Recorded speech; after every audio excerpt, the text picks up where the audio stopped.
MagMongoSlade is on the air. Friends and relatives, welcome to 3 Count Commentary. So let's discuss Monday Night Raw from April 24th, 2023. I'm sure that made me absolutely drowsy at about 9 o'clock. This show was another show that lacked energy. It lacked suspense. It lacked drama. It was just nothing major happened on this show outside of Triple H came out there and announced a new silver medalist. But that was about it. We'll talk about that in a moment. All right, so let us get into the news and notes of this story. Note 1, your boy CM Punk, a.k.a. Phillip Brooks, showed up backstage at Monday Night Raw and completely broke the internet. All he did was show up. We don't know what he was showing up for. Apparently, he was back there. He had some words with Triple H. He talked to The Miz. There's some video of him with Tamina. And there was a lot of speculation that comes from this. I wouldn't imagine it would be a lot of speculation. It's just that, hey, WWE's in town. He's got some friends that work there. He went to go see what was up. And while he was back there, there's a couple of people he used to work with that work there, that's still there, like Triple H, people he haven't seen in a while. You know, he's in a different space, having, not only dealt with AEW, but it's been on such a long time. It's been almost 10 years since he left WWE. Have you realized that? That it's been almost 10 years? Next year or this January, it will be almost 10 years. Well, it'll be 10 years in 2024 since he left WWE. And I don't think that he's ever been anywhere near a WWE show since then. And I mean by show, I mean an actual in an arena. I'm not talking about back, him working on Fox. So there's probably some people back there that he wanted to talk to. I know he's still friends with Kofi Kingston. Maybe Kofi was there. Apparently him and Triple H are on better terms. Apparently him and The Miz talked some stuff out, him saying some mean stuff about The Miz. Who knows? Maybe CM Punk is on a apology tour because, maybe it's like Alcoholics Anonymous, where you have to apologize to everybody that you've wronged before you can finally move forward. Well, apparently, from which is the usual, he left, and it was because of Vince. Vince kicked him out. Vince called him on Zoom and kicked him out of the building. Yeah, I'm sure. In any event, it was a big surprise. And you know what? Wrestlers are backstage at shows literally all the time. I don't think this means anything about him coming back to WWE. He's still under contract to AEW for who knows how long because those contracts are very private. I do think that it'll probably fry Tony Khan's brain. I definitely think he hit a long line off this one. I think the line he hit off this one was pretty damn long because there's nothing he could do about it. He didn't show up on TV or anything like that. I know that there was some heat on Ricky Starks for being backstage at the Royal Rumble because cameras caught him backstage at the Royal Rumble. And, Cody was like, oh, yeah, no more friends at work now because, apparently Ricky Starks got some heat. Ricky Starks got some heat for being backstage at the Royal Rumble. I wouldn't concern myself with that too much. I mean, if you're not on camera and you're not in a position where you would be on camera, what's the big deal? You're back there visiting friends. It shouldn't matter this much. Wrestling media and the fans being absolute barracudas, looking for anything, any crumb of a story. Where it's like, is this a big deal? Yeah, it is. It's a big surprise. But they were in Chicago, and he has friends that works there. So while it's a surprise, I don't think it's an omen of any kind. I look at it as, he used to work there. He's got friends who work there. He may have been asked to leave due to his contract situation with AEW and all the heat that surrounds that stuff, that maybe they don't really want him around. And then he also has some heat backstage in WWE too. Maybe some guys like Seth Rollins who might not want him back there or whatever the case may be. But I look at it as CM Punk is, making amends or just meeting friends. I didn't really overthink it too much. Outside of tweeting up a storm about it is like, what is there to it? You see wrestlers go backstage all the time. I mean, so what? I know it's CM Punk and all, but so what? So it'll be okay. I can tell you this. It's a big surprise that CM Punk has been seen around a WWE show more recently than he's been seen around an AEW show. He ain't been seen around an AEW show since he left.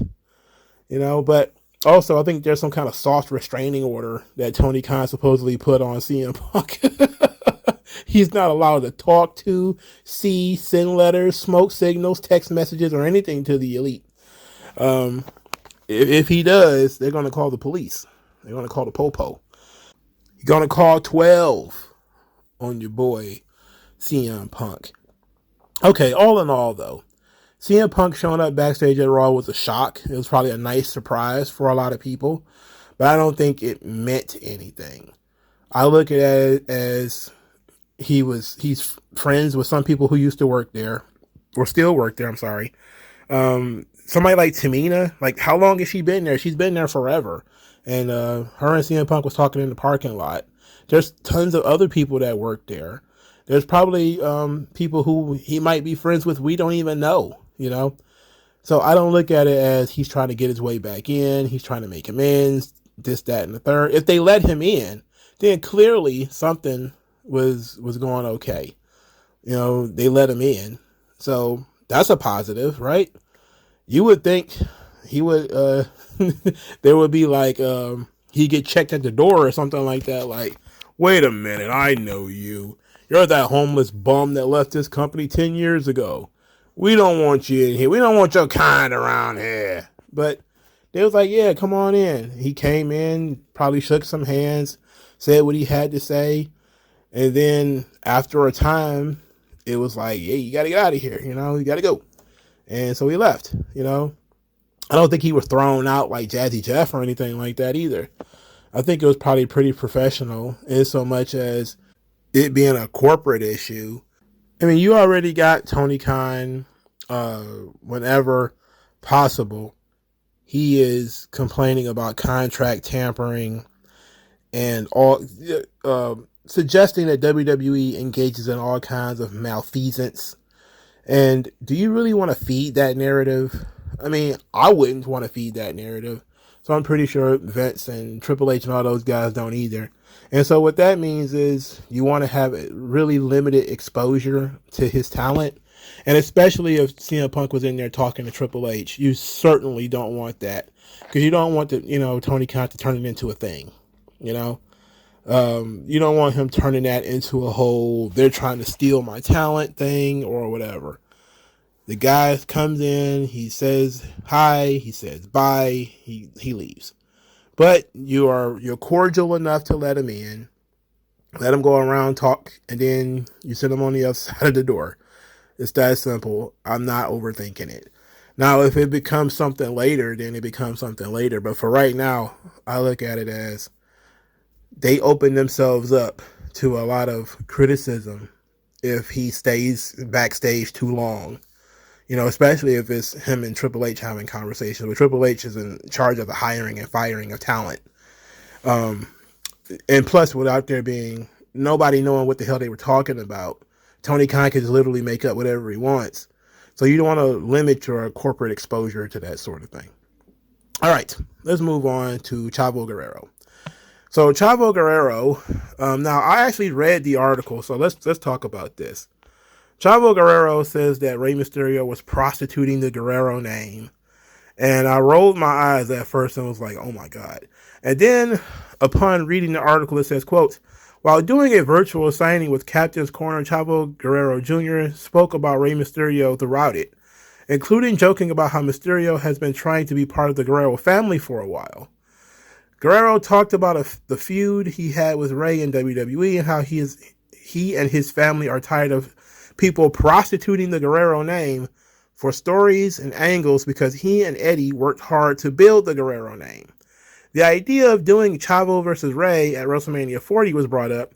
He said that Rey couldn't hold a candle to him right now, seemingly speaking in character, saying, quote, I gotta tell you this, I just don't understand why Rey Mysterio still has to, look, we all love Eddie, but we're not out with his gimmick and our gimmick. It was Los Guerreros gimmick and came out with the Los Guerreros, we lie, we cheat, we steal, and everybody's like, oh yeah, keeping Eddie's memory alive. I say, no, dude. I'm tired of people, and this is not a bitter thing. This is the truth. We worked hard for that last name. This whole family worked really, really hard to get that name to where it was. And we're tired of people prostituting it in a sense and using it for their benefit. So Rey Mysterio, I'm sorry that no one knows who Rey Mysterio Sr. is. Rey Mysterio Jr. No one knows who he is, and I'm sorry that you have to latch on to the Guerrero family, and we're just kind of tired of it. So thank you for keeping Eddie's name alive. Thank you for keeping the Guerrero name alive, but we don't need you. We're good. You know what I'm saying? So here's the issue with this.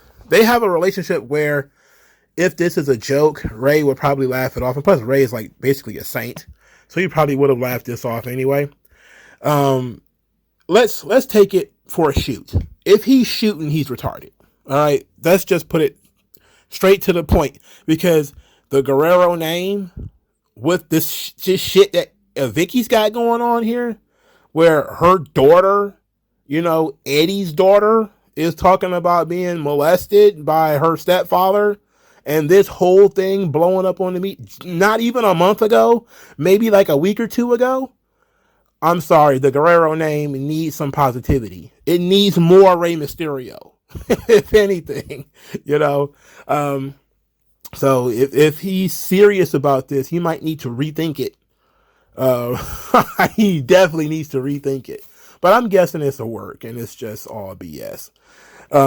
Sasha Banks literally just did a Black Tiger tribute in Japan, where she wore the Black Tiger mask for her Stardom match. So a lot of guys and girls are keeping Eddie's name alive. It's one of the number one things that WWE is really doing is utilizing Eddie Guerrero and keeping his name relevant and circulating. But I think from a kayfabe perspective, this is the exact same storyline that they had, I believe it was 2006 or 2007, where Vicky and Chavo teamed up to fight Chris Benoit and Rey Mysterio when they were talking about people trying to make a living off the Guerrero name. And I remember that storyline because that's when I believe they actually was seriously pushing Chavo. And I think that led to the I Quit match, where Rey literally said I quit because he had to go have knee surgery. So he lost an I Quit match to Chavo. It was a decent storyline, and it made sense for the time, considering a lot of people was criticizing Rey for the same thing at the time, because they were like, oh, he's only the world champion because Eddie died. And then, not too long after that, Chavo had this storyline where Rey was sucking the blood of the Guerrero name. And it was a good storyline. It makes sense. I like it. So from a kayfabe perspective, he's just keeping up the storyline from 7 years ago. 7 years ago? 17 years ago. I'm sorry. That's all. Whew. 2007 was a long time ago. Yikes. All right. So it's all 6 or 17 years ago. Wow. That's crazy. 7 years ago would have been 2007. Oof. I'm older than I thought. Sheesh. In any event, from a kayfabe perspective, it's just a fun little rib between the two of them. If it's a shoot, I hope Chavo really realizes that now is not the time to have that attitude, because this Vicky Guerrero thing, not good. And she still uses Guerrero as her wrestling name. So how about that? I mean, I know she was his wife and everything, but I don't know. It seems kind of weird to me for her to still be calling herself Vicky Guerrero. But her daughter's still got the name, and they not doing much with it. One of them is a burlesque dancer, and the other one is apparently a sexual assault victim. It's not looking good for that Guerrero name. This is why you must have sons. You must have sons. Not saying that boys do much better, but I'm saying daughters trying to hold up the family legacy. Good luck with that. All right, let's get into this show. So Cody Rhodes came out there, and he cut a long promo. He took his shirt off to show off his surgery scar. Said he wanted Brock Lesnar to put more scars on him to prove that Brock didn't learn from the surgery scar. Then he says that, for the record, the Hell in a Cell match that he performed with a busted bicep or whatever it was, has been heralded as some kind of heroic feat. He said I didn't do anything. It was all of you people, because it was in the same building, that propped him up and lifted him up and carried him to victory. And he thanked the people for doing so.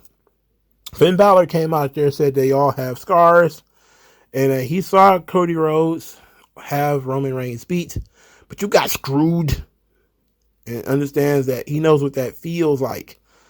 Says that he'll never win. He'll never beat Brock Lesnar, at least not alone.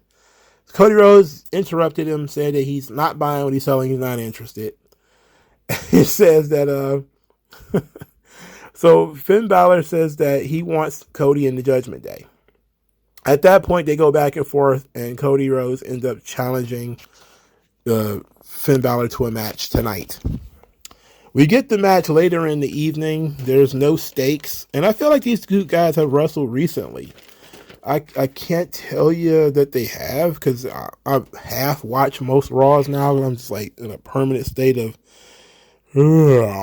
whenever like crazy stuff, like really, really boring shows happen, which is most of the time now. But Cody Rhodes defeated Finn Balor in a very solid match. And I feel like this is the second match they've had. And I think it was pretty recent, the last one that he had. But this match was good. And you really notice how small Finn Balor is when he's in the ring with somebody like Cody. Because Cody ain't no giant. Cody probably 6'2" at most. And he towers over Finn Balor. And he makes Finn Balor look really, really small. So this was all very interesting. All very good. I guess you got to give the people Cody. Cody is actually turning into a very good draw for WWE in terms of, and this is going to kind of bleed into this title picture that they're talking about here. Apparently Cody is drawing so strongly without a title that, he's selling tons of merchandise. All the shows that he's main eventing are selling out. You got to give Chicago Cody, I guess. Would have been nice if they'd have done something other than we're just going to do the long opening segment and then lead that to a match with Finn Balor. I would have done something a little bit more creative, but whatever. But considering Cody's doing so well, as a top star, top babyface, he's probably the hottest top babyface they've had in a long time. I'm talking like strict top babyface, not gimmick. Like Bray Wyatt was a big gimmick. But as far as like pure top babyface, probably the first one since probably the early days of Roman. Definitely since Cena. But he's doing well. I don't see why we needed the big gold pregnant belt. But we'll talk about that in a minute. All right, match 1. The LWO defeated by the Bloodline. This would be the Usos and Solo Sikoa. The LWO is essentially Legado del Fantasma, Santos Escobar, Cruz, Del Toro, and Joaquin Wilde. So, of course, the LWO lose again.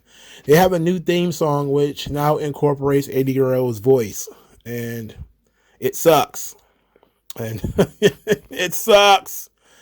And if Chavo was legit on being upset, I know this probably really ruffled his feathers. Because he's like, now they're just using Eddie's voice for their theme song early in this joint.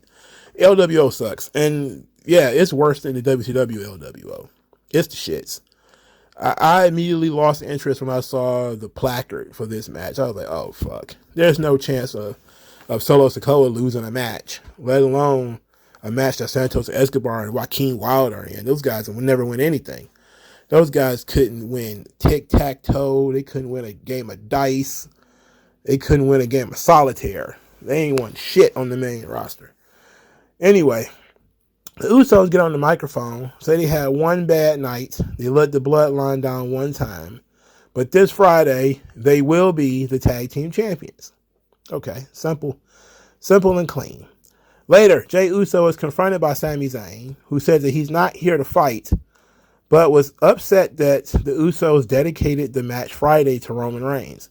saying that you won't even do it for yourself, and asked Jay, what happens when you come up short? What happens when you lose? Jay says, why do you care? We each made our choices. Why do you care? Sami Zayn just says, I feel bad. I feel bad, man. I mean, we've been kicking each other in the face and fighting like cats and dogs for, I don't know, 3 months now, but I feel bad.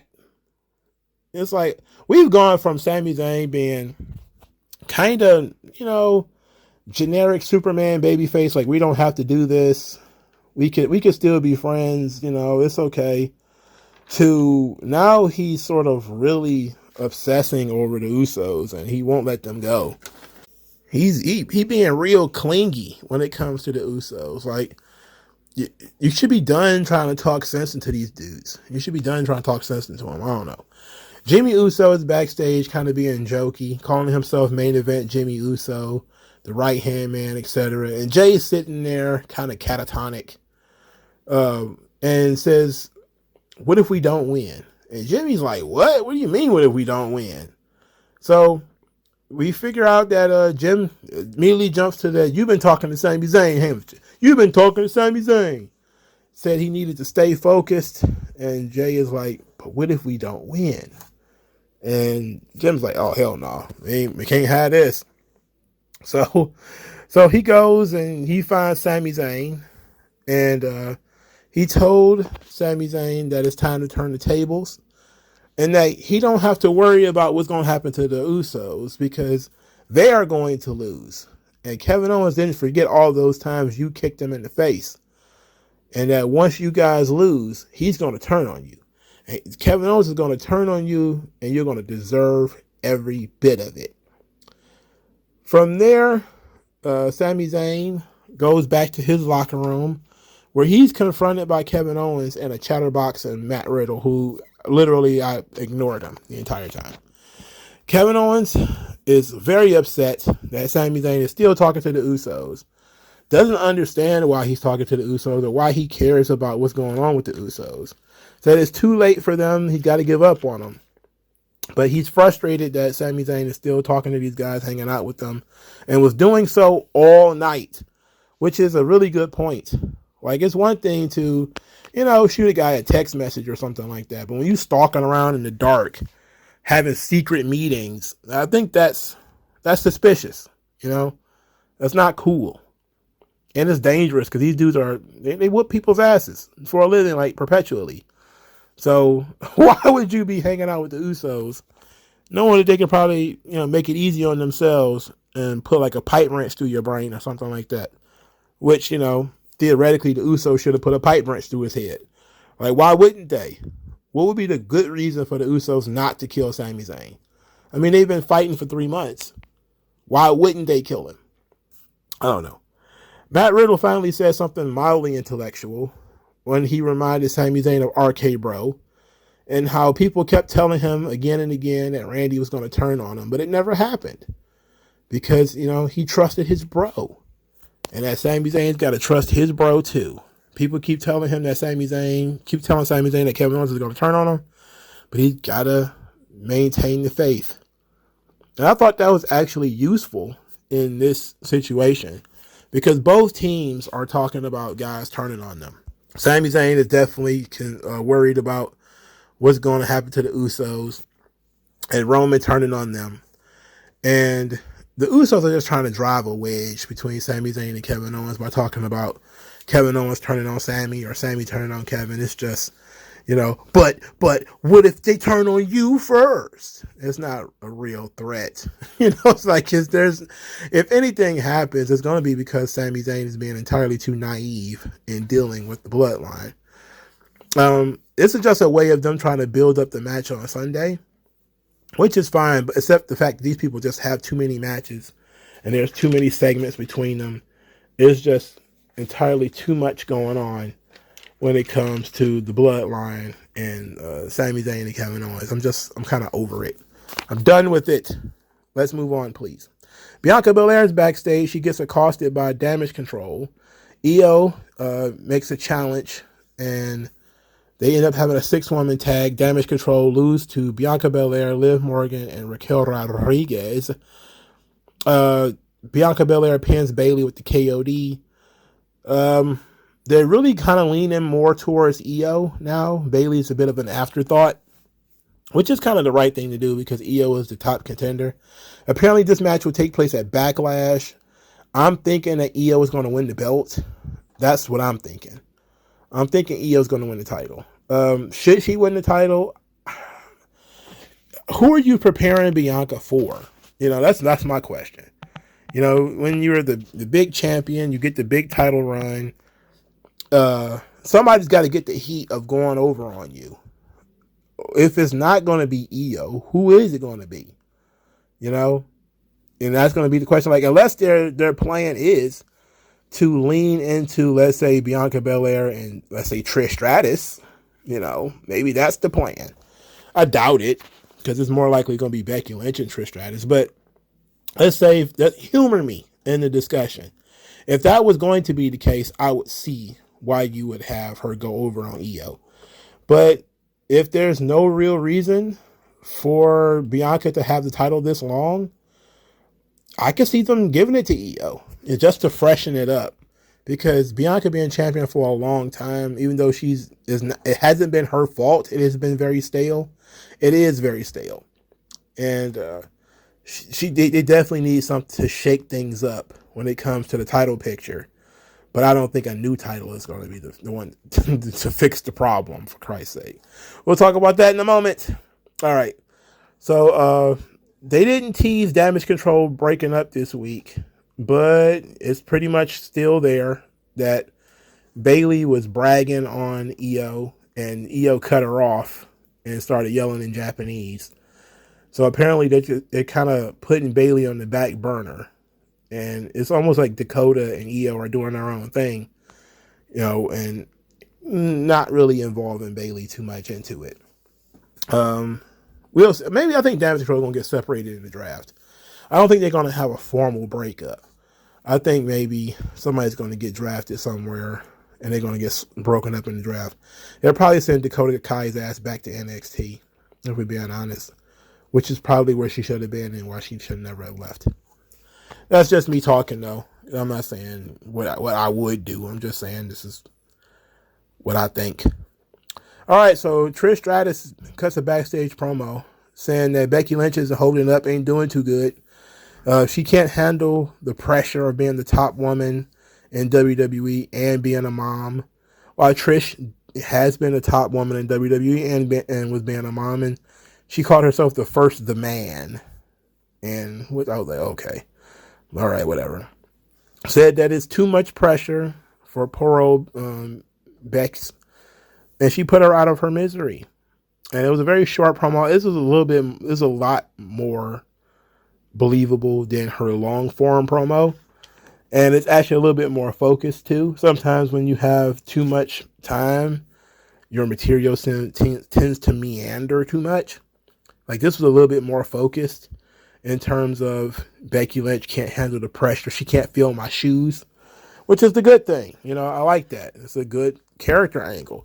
I think Becky Lynch is actually injured. That's why she hasn't been featured on the show. I think she has a slight injury. They're selling it, though. So, this was okay. This was much better than her longer form promo last week. The Street Profits defeated Shelton Benjamin and Cedric Alexander. It was a lot of draft talking here. Oh, this could be the last time you see the Street Profits. Look, Shelton Benjamin and Cedric Alexander, two great guys you don't see nearly enough of. I mean, apparently, we can't see any of them. We have to watch fucking Chad Gable every week and Mustafa Ali. Get the fuck out of here. But I don't think they got the balls to separate the Street Profits. I don't believe it. All right, moving on quickly. Triple H's announcement. The new World Heavyweight Championship. Saying that Roman is reaching 1,000 days, which is unheard of in the modern era. And not too many in the business can hang with Roman. It said that Roman negotiated himself with few title defenses. And while that's good for Roman, it's bad for WWE. That in the draft, Roman Reigns will be drafted to a single brand and will stay there. And the other brand will get this new World Heavyweight Championship, which will be crowned at Night of Champions. I said, this is a champion you can admire, a champion you can respect, a champion that will earn your acknowledgement. I was like, I hate it. Thank you. This is awful. This is terrible. This is shitty. Why is this awful, terrible, and shitty? Well, let's go through it. One, this title merely exists because they don't have the balls to beat Roman Reigns. That's why this title exists. They don't know what they're doing. They booked themselves into a corner where Roman has all of the titles, and they don't want to beat him. Who knows why? What is the reason why Roman can't lose at least one of, if not both belts? Not saying that Cody should have beat him, but I'm saying is creating a new world title basically tells people you're not beating Roman anytime soon. So what the fuck was the point? What is the point? Why even create this scenario where Roman has two titles? Why even create that scenario? You had two belts already. It's like every time they have these two belts, they fuse them and then create another belt. They just keep doing this shit. This shit is like not even a bronze medal at this point, because they had the WWE title and the World Heavyweight title, then they fused those two belts together. Then they created the Universal title. People grumbled about the Universal title. They hated it. The Universal title has only been around for 5 years. It started in 2016, so 6-7 years. It's known mostly for long runs, with the exception of like Goldberg and maybe Braun Strowman and The Fiend.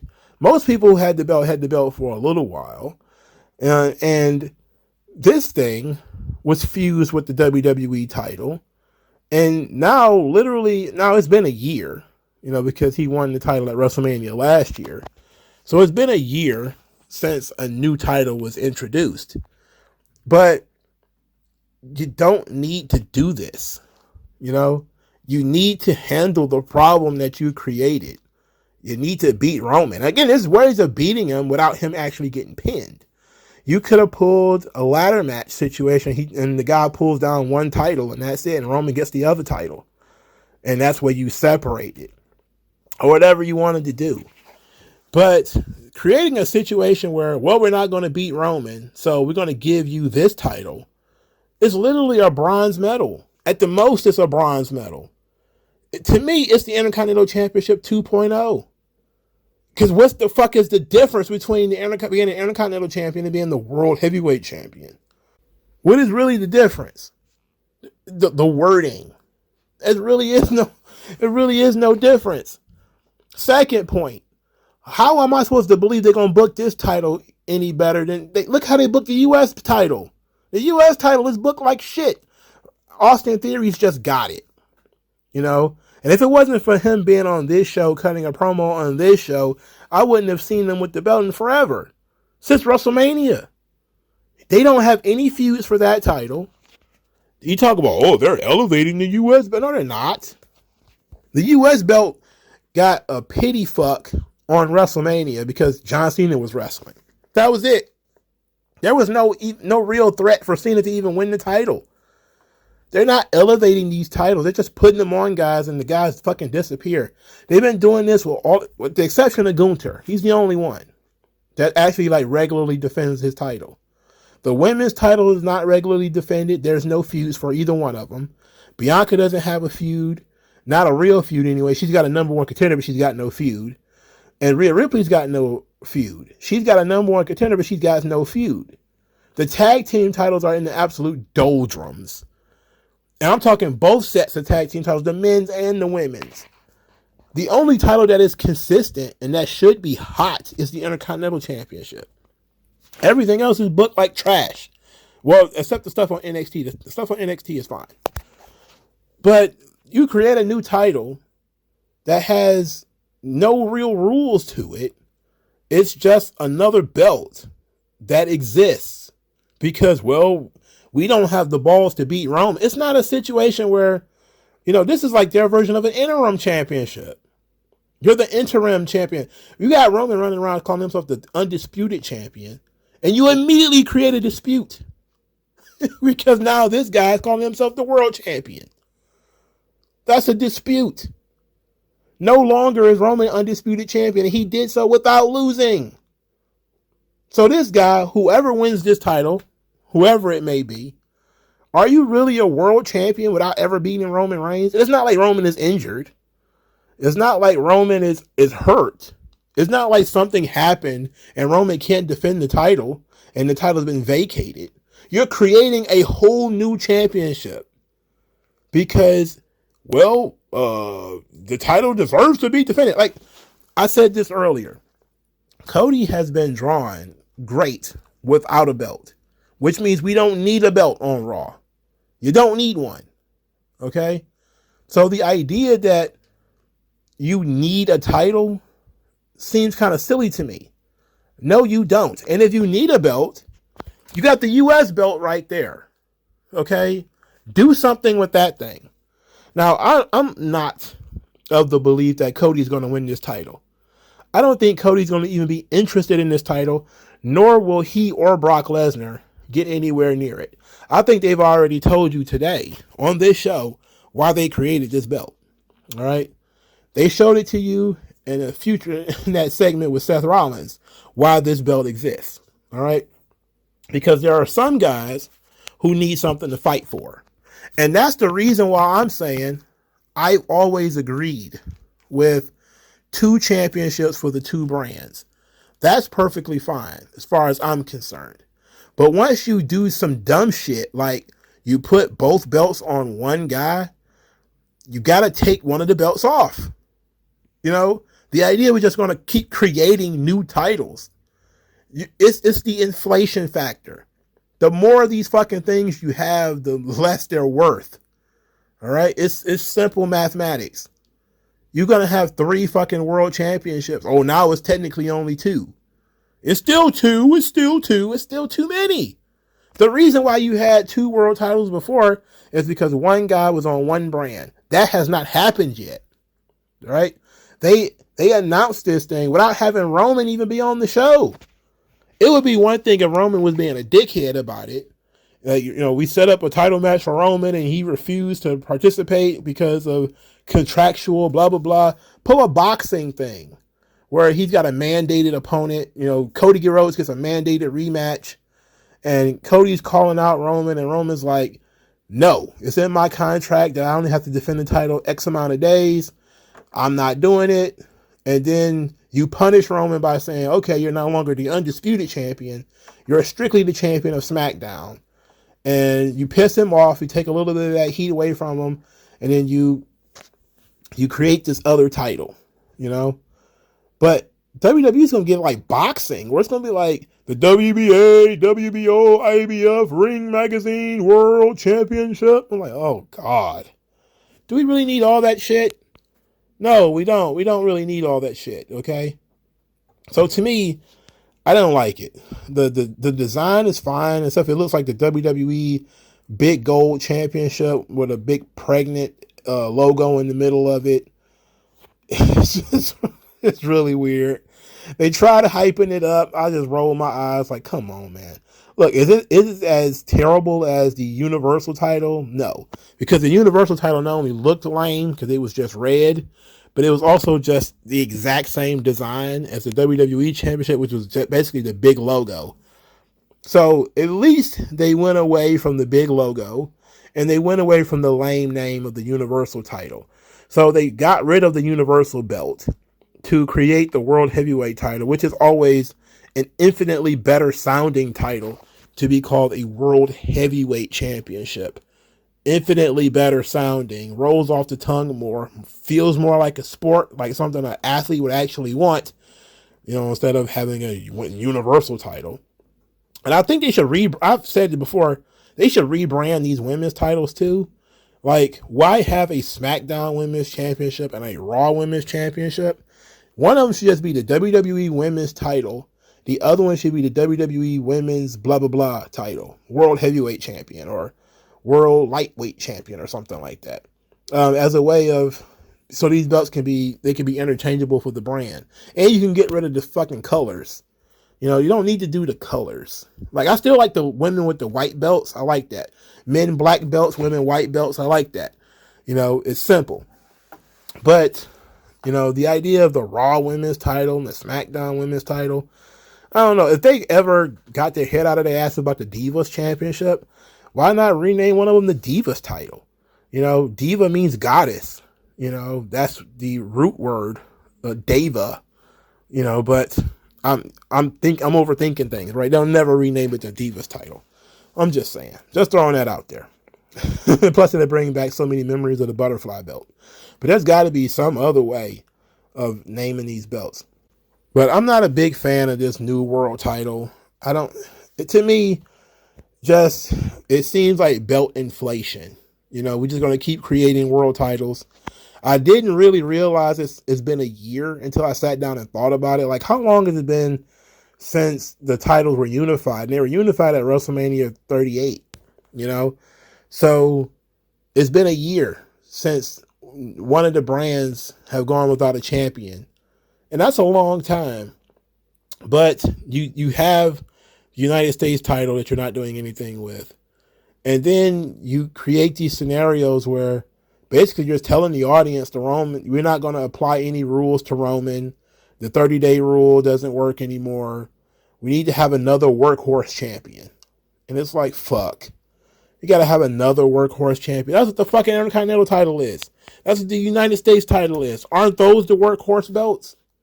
You're telling me this is a champion that's going to defend a champion that you can admire, one that you can respect. I'm like, you already telling me I can't respect him because this fucking guy is going to win a title without beating Roman Reigns.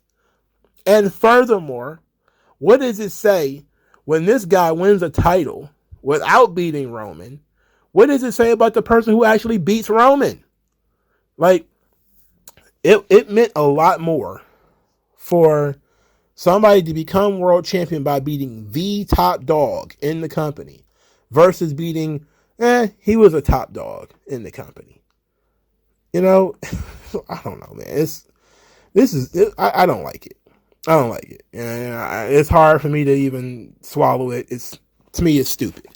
It's real stupid. And it comes across as we just don't want to pin Roman, but there's no good reason why we can't pin Roman. Oh, he's too hot right now to lose. Okay, then you do something else. But you don't do this. You don't just keep creating world titles because you're fucking lazy. And if you're going to create something, then it should have its own unique feel to it. This is literally just the same belt you got rid of, what was this, 6 or 7 years ago? You just got rid of this fucking title. Now you're bringing it back. It's dumb. At least it's not just like the straight up WCW big gold. I know everybody likes that belt, but like I said, if Triple H wants to be the general manager or chief content creator of WCW, then let him go do that. You know, but they put that big dumb logo right in the middle of this joint. The big dumb logo right in the middle. Yikes. All right, let's move on. Because this Seth Rollins thing is connected to this. So Seth Rollins comes out there. He's still wearing women's clothes. I don't know why he's out there wearing women's clothes. He's wearing women's shades, and that's a women's suit jacket he's wearing.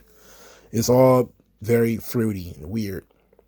Metrosexual. I don't like it. So Seth Rollins says that something bigger than Omos has caught his eye. He goes out there to the title and saying that this is an opportunity to go forward. This is for some of us who still want to fight. And he really put it over. He made it strong. He by making it strong, he also says that, all the guys that Roman has beat, he ain't never beat me. Okay, that's also true. But this is a good reason for a rematch, not for you to be given a whole new title. Anyway, MVP comes out there, says that he respects Seth Rollins, and he has one of the most impressive resumes ever. And because of those accolades, he has been chosen to be the sacrifice for Omos. A win over him could do wonders for Omos. Seth Rollins says that Omos is once in a generation because he was born that way, while Seth freaking Rollins is once in a generation because he made himself that way. Says he's going to give Omos the match of his life, make him famous, and then bounce his big head off the mat.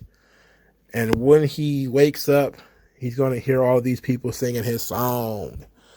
And I'm thinking this title exists for Seth Rollins. This is basically the Seth Rollins Memorial title, even though he's not dead yet. The Seth Rollins Invitational, because they have no idea what to do with him. They don't want to make him the U.S. champion because they probably feel like he's above that, which shouldn't actually occur. You should never actually be like above things, like you're Undertaker or Andre the fucking Giant. You shouldn't be above winning a title that you are eligible to win. You can honestly say he probably don't need it, but then he probably should never have lost it in the first place. Whatever. Moving on. So it's clear from this promo that if you were frustrated by this belt existing, that they're telling you right now, this is the belt for Seth Rollins. We didn't know what to do because we didn't want Roman to beat Seth.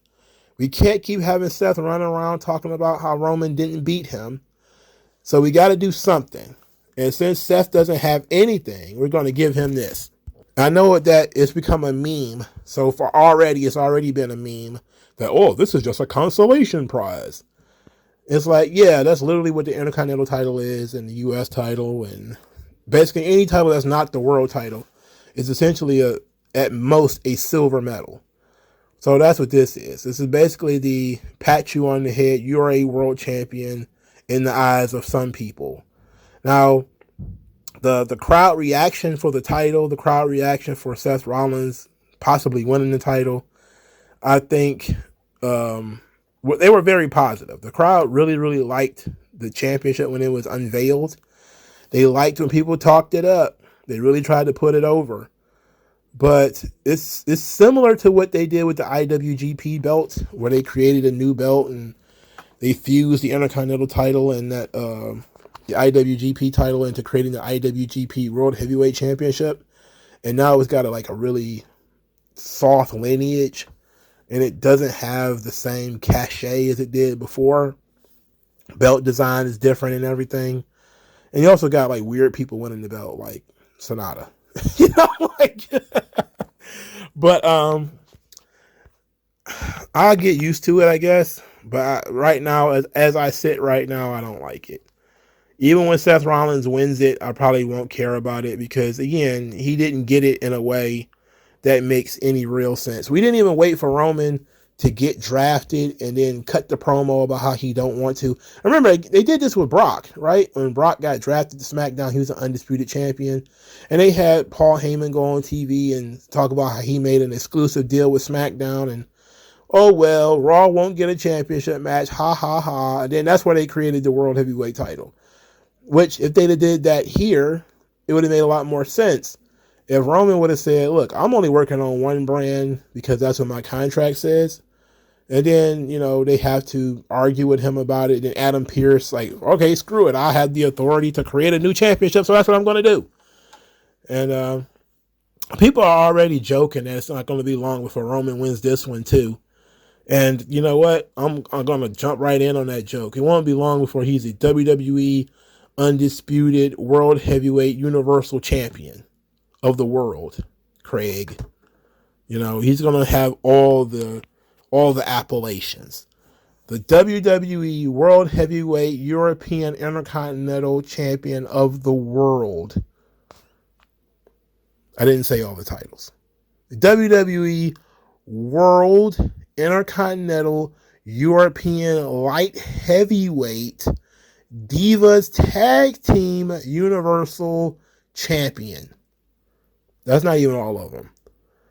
Let's see how many more we got. We got the WWE Intercontinental European World Divas Tag Team Women's, Raw Women's, SmackDown Women's, Undisputed Tag Team Heritage Cup NXT Champion. Okay, just give them all the fucking belts. Goddamn Ultimo Dragon. The Super J Cup. It should be like the Super J Cup for WWE, where Roman's just got all the belts and, with his filed down teeth and the whole 9 yards. This is dumb. I hate it. I hate it so much. Thank you. Thank you, Triple H, for wasting our time. You're going to revere this champion. It's a champion you can admire. No, I will not admire this champion. I will not revere this champion. This champion already sucks. because he's at best a third stringer. Perfect for Seth Rollins. Damian Priest is backstage. He's talking about how he doesn't really want to hurt Bad Bunny. Doesn't want Bad Bunny in his business. But it says that he can watch him take out his Rey Mysterio. Dominic, of course, pokes his head in, calls Rey a deadbeat. This leads to the main event. Ends in disqualification with Damian Priest bounces the chair off Rey's head. Poor Rey. He's just a ping pong ball. Just every week he gets bounced around by dudes. He actually looked very good this week, though. So he didn't get pinned this week. San Benito, a.k.a. Bad Bunny, made the save as Damian Priest was about to put Rey Mysterio through a table. He hit Damian Priest with the kendo stick.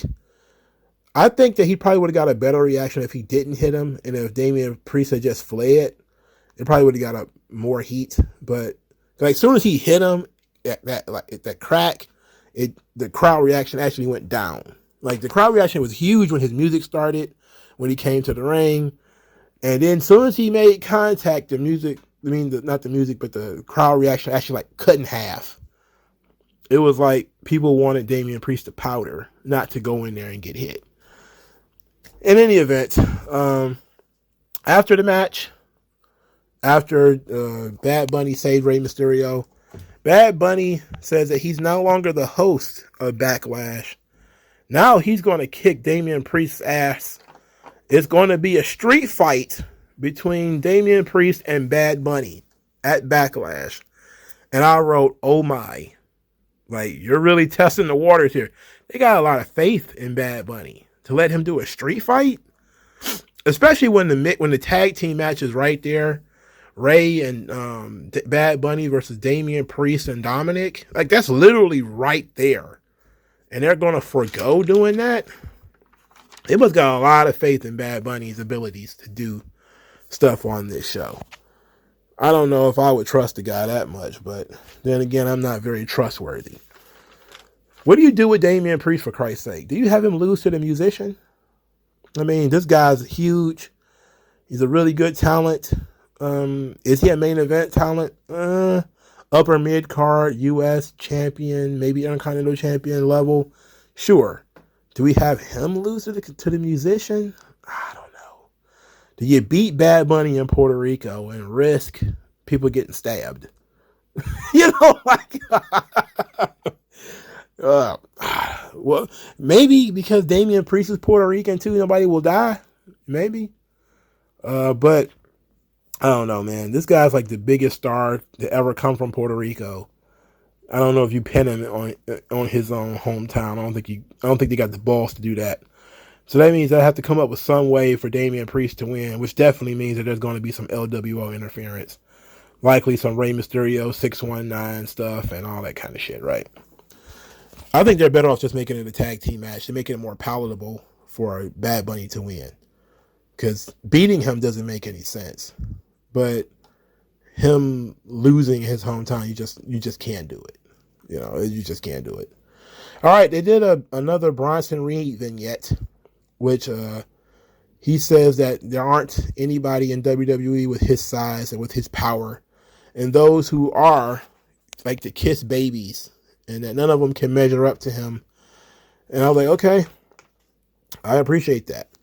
We got the Austin Theory Live promo where he's talking about where's his respect, saying that he didn't get to choose his opponents and that the new title should be his. He also bragged about beating John Cena. This was a little bit more like the Austin Theory I wanted. He's a little bit looser on the microphone. This feels like the third or fourth iteration of Austin Theory already. He's a lot looser on the microphone. He's not as miserable sounding. He's back to being somewhat cocky, which is good. I like that. Lashley interrupted, I should say, says that when is Austin Theory going to start stepping up? He said he's young, he's hungry, he's tough. So why isn't he ready to defend the title? Why doesn't he want to accept all challengers? Is he lazy or is he scared? Austin Theory talked about saying, oh, you called me lazy, but where's happened to your WrestleMania match? Everybody was like, ooh. Lashley laughed at first too, but said that he should put his fist through Bad Bunny's skull. And he said, maybe you should. So he swung and he missed. and well, Austin Theory swung and missed. There's a short fight, and then Bronson Reed came out there to help. He helped Austin Theory at first before he turned on him and splashed Austin Theory too, which got the best reaction that Bronson Reed has gotten in WWE. Was his tsunami splash on Austin Theory. Should tell you that, at least some of this stuff is working for Austin Theory. But then he touched the title and raised it in the air, and people just kind of looked at their phones like, oh no, we encouraged them just a little too much. We encouraged them just a little too much. Like I said, Austin Theory being looser is very good. If we're going to have a new world title, then we must have just pulled Lashley out of this thing right now and put him in that new world title picture. Why the fuck is he even bothering with the U.S. belt?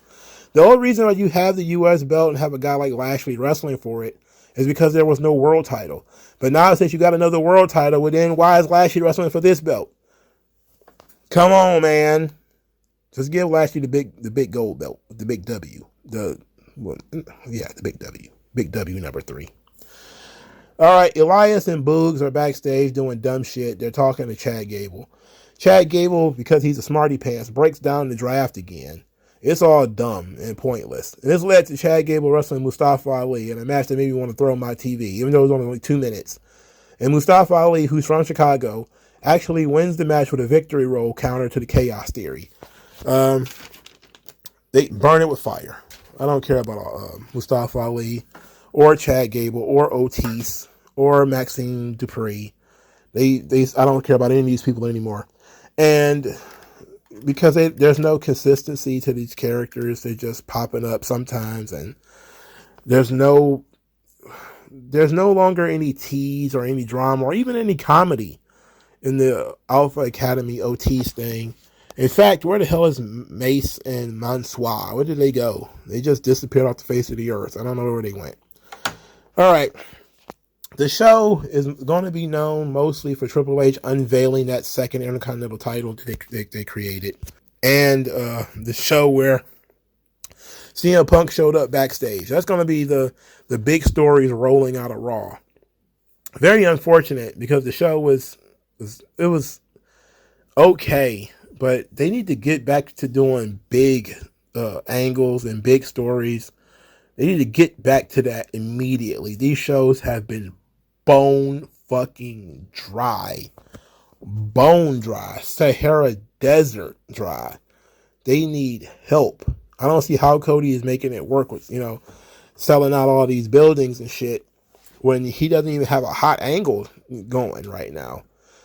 Brock is there every once in a while. He's an occasional threat.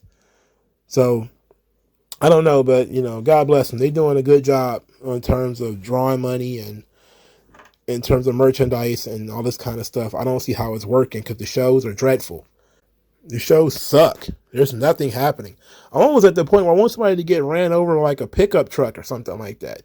We need to go back to shit like that where dudes getting hit with bricks or, somebody's trying to fuck somebody's wife or something. These storylines are too dry. They're too boring. These characters are too boring. Most of them are stale as hell and are not getting furthered or going anywhere. There's no real explanations for anything. People are disappearing and reappearing. They're creating new titles out of thin air for no reason. It's just all just fuckery. I want it to be better. Triple H is not helping. They want to blame it all on Vince. Vince rewrote the show. Yeah, Vince rewrote the show to make sure Mustafa Ali got on it. Fuck out of here, you weirdo. You idiot. We're going to do this shit every week now. We're going to start, Vince rewrote the show. Vince, he put the commercials in. Like, get out of here. Nobody cares about that shit. These shows suck. And Triple H is the chief content officer. So it's 100% on him that these shows are boring as fuck. His girls are still featured on this show. His guys are still featured on this show. It still sucks. All right. Like, share, subscribe. I'll talk to you guys later. Peace.